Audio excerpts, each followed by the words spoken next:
ಡಯಾಬಿಟೀಸ್ಗೆ carbohydrates ಕಾರಣನಾ ಅಥವಾ fats ಕಾರಣನಾ ಅಂತ ತಿಳ್ಕೊಳ್ಳೋಣ ಬನ್ನಿ. ನಾವು ತಿನ್ನೋ ಕಾರ್ಬೋಹೈಡ್ರೇಟ್ಸ್ ರಕ್ತದಲ್ಲಿ ಗ್ಲೂಕೋಸ್ ಆಗಿ ಇರುತ್ತೆ. ಇದು ನಮ್ಮ ಬಾಡಿಲಿರೋ ಒಂದು ಸೆಲ್ ಅಂತ ಅಂದ್ಕೊಳ್ಳಿ. ಈಗ ರಕ್ತದಲ್ಲಿರೋ ಗ್ಲೂಕೋಸ್ ಏನು ಮಾಡುತ್ತೆ, ಪ್ಯಾಂಕ್ರಿಯಾಸಲ್ಲಿರೋ ಇನ್ಸುಲಿನ್ನ ರಿಲೀಸ್ ಮಾಡುತ್ತೆ. ಆ ಇನ್ಸುಲಿನ್ ಬಂದು ಸೆಲ್ನ ನಾಕ್ ಮಾಡಿದಾಗ ಸೆಲ್ ಓಪನ್ ಅಪ್ ಆಗಿ ರಕ್ತದಲ್ಲಿರೋ ಗ್ಲೂಕೋಸ್ನ ಗ್ಲೈಕೋಜನ್ ಆಗಿ ಕನ್ವರ್ಟ್ ಮಾಡುತ್ತೆ. ಇದು ನಾರ್ಮಲ್. ಆದರೆ ಇನ್ಸುಲಿನ್ ರೆಸಿಸ್ಟೆನ್ಸ್ ಅಂದರೆ ಡಯಾಬಿಟೀಸ್ ಕಂಡೀಷನಲ್ಲಿ ಏನಾಗುತ್ತೆ ಅಂದರೆ ಇನ್ಸುಲಿನ್ ಬಂದು ಸೆಲ್ನ ನಾಕ್ ಮಾಡಿದ್ರು ಸೆಲ್ ಓಪನ್ ಅಪ್ ಆಗಲ್ಲ. ಅದು ಏನಕ್ಕೆ ಅಂದರೆ ಸೆಲ್ ಒಳಗೆ ಫ್ಯಾಟ್ ಸೆಲ್ಸ್ ಕೂತಿರುತ್ತೆ. ಅದಕ್ಕೆ ನಾವು ಇಂಟ್ರಾಮಯೋಸೆಲ್ಲರ್ ಫ್ಯಾಟ್ ಸೆಲ್ಸ್ ಅಂತೀವಿ. ಆವಾಗ ಪ್ಯಾಂಕ್ರಿಯಾಸ್ ಮೇಲೆ ಒತ್ತಡ ಬಿದ್ದು ಮೋರ್ ಇನ್ಸುಲಿನ್ ಬಿಲ್ಡಪ್ ಆಗುತ್ತೆ.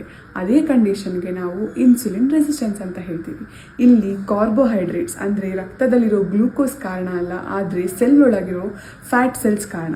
ಇದನ್ನು ನಾವು ಕಡಿಮೆ ಮಾಡೋಕ್ಕೆ ಏನೇನು ಮಾಡಬೇಕಂದ್ರೆ fibre rich diet, low fat diet ಮತ್ತು ಪ್ರೋಟೀನ್ ರಿಚ್ ಡಯಟ್ ತಗೋಬೇಕು. ಇದೆಲ್ಲ ತಗೊಳ್ಳೋದ್ರಿಂದ ಸೆಲ್ ಒಳಗಿರೋ intramyocellular fat cells flush out ಆಗಿ ಸೆಲ್ ಸ್ಪೇಸ್ ಓಪನ್ ಅಪ್ ಆಗಿ ಗ್ಲೂಕೋಸ್ ಟೇಕಪ್ ಮಾಡೋಕ್ಕೆ ಹೆಲ್ಪ್ ಆಗುತ್ತೆ. ಈ ಥರ ನ್ಯೂಟ್ರಿಷನ್ ಟಿಪ್ಸ್ಗಾಗಿ ಫಾಲೋ ಮಾಡಿ.